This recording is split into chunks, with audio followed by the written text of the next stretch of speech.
Welcome to Business Analysis Techniques. This is Diana Block. I'm your online instructor.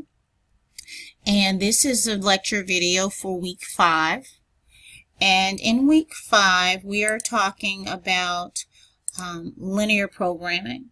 So this is when we're going to go back to the solver tool that I made sure that you installed in week 1. And we tested it out with some sample problems in week 1, but we didn't really talk about how to use solver or what it's for. So we're going to use that for linear programming problems. And in linear programming problems, there's a couple of key points that we need to understand. When we're solving these problems, there is one main objective. So in the problems we're going to do for our homework, we are attempting to either maximize profit or maybe minimize production, but there's one goal. What we need to do is maximize something, maximize our profit. Now, while we're attempting to maximize profit, we have some restrictions or constraints.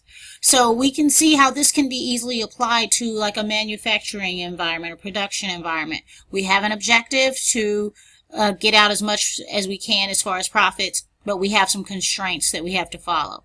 Solver is a tool that will do the calculating for us and help us to solve these type of problems. So I'm going to switch over now to the homework assignment for this week.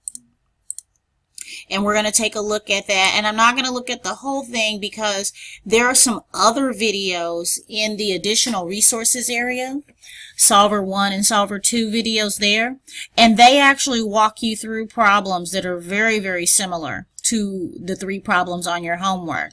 So I want to encourage you to watch both of those videos in their entirety and follow along, because almost every question you would have about this is going to be answered in those 2 videos, and I don't want to repeat what's already being said over there, but I do want to point out a few things about solver. And so let's go ahead and look at solver. You go under the data tab and click solver,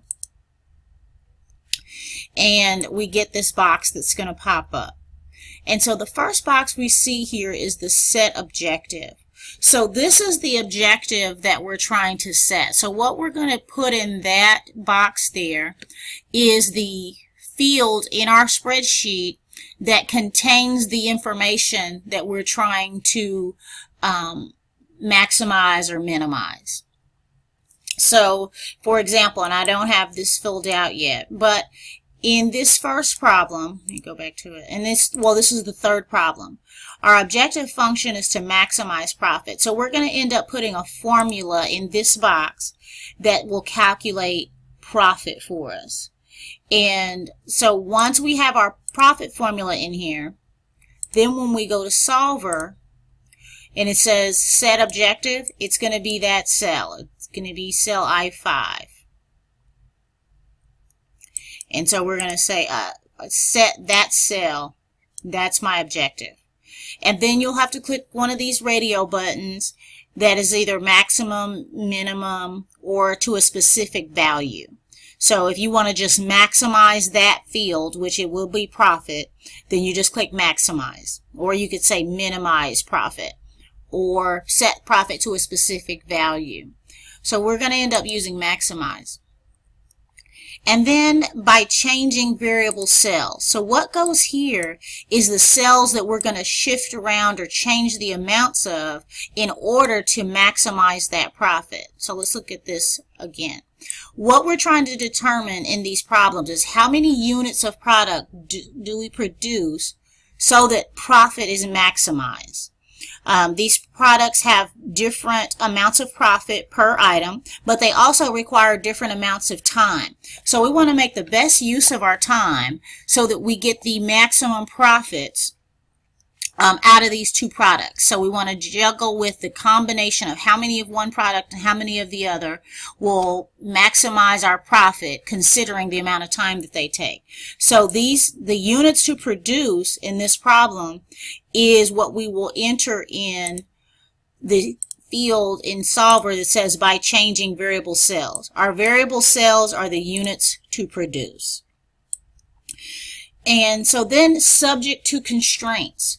We've got some specific constraints. We can't just do whatever we want. Each of these items that we want to produce requires some things. It requires a certain amount of time in wiring. It requires a certain amount of time worth of drilling, assembly, and inspection.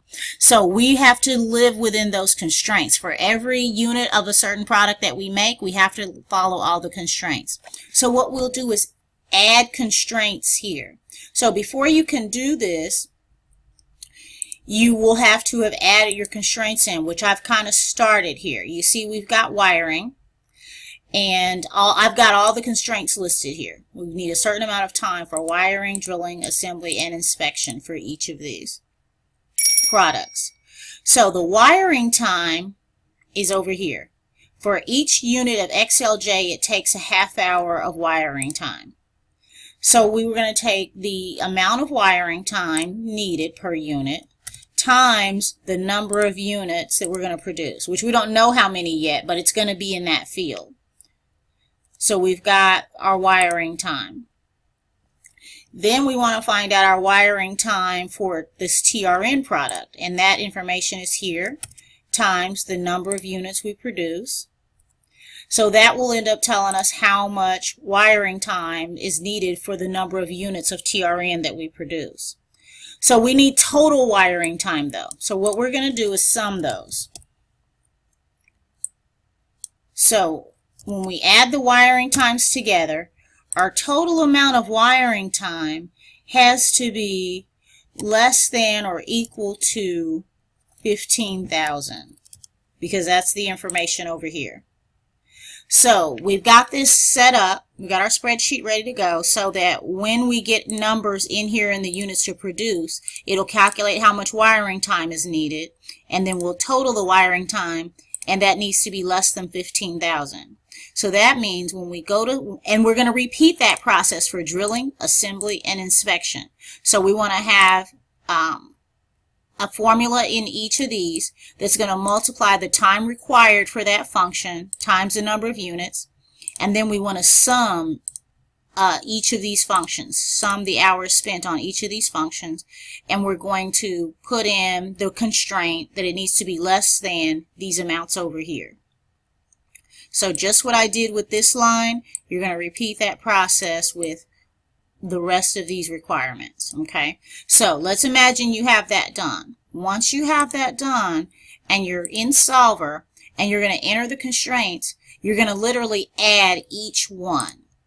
So you would say that this number here, the total wiring time, needs to be less than or equal to 15,000. You'll click OK. Now that constraint is there. Then you'll add the next constraint for drilling. After you have that, you'll add the next constraint for assembly. Then the next constraint for inspection. And then you will make... Oh, I lost it. Okay, here we go. Here it is. So you've got all your constraints in. This may say GRG nonlinear. You can leave that for this problem, for problem 3. And then you would click solve. When you get to solve, okay, it's not going to let me do it because I don't have everything filled out. But when you click solve, you're going to get an additional pop-up window that asks if you want to keep the solver solution, which you do. And then over on this side here, it's going to also give you some additional options, and you want to choose sensitivity report. Because the sensitivity report is what you're going to use to answer parts B and C of this problem. So I just wanted to show you the restraints though. But make sure you look at the other 2 videos in the additional resources area, because that's going to go into the sensitivity report and explain how you're going to answer these sections.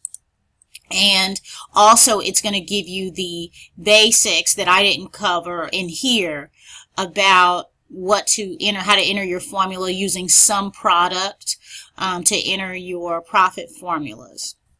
So if you have any questions about this, of course, you can give me a call. But I really think if you watch those first 2 videos and then add that knowledge to this video, you'll be fine. These 2 problems, the first 2 are almost the same, virtually as the example problem that he's walking through in the additional resources area videos. So you'll make sure on each of these you add in whatever your constraints are. You're going to put in your formula for profit, and then you'll be able to solve those. I also want to point out, while I have your attention, that you do have your first test or quiz coming up next week. So I want to make sure you make some time to study for that. You're going to have a comprehensive set of problems to work on next week also that'll encompass content from the beginning of the course up to now. And I'll also see you in the discussion area this week. Make sure you participate in the discussion with a main post by Thursday and responses to your classmates by Sunday night. So I look forward to working with you on this. If you have any questions, catch up with me on Blackboard by IM or send me an email anytime for a quick response. And I wish you a great week.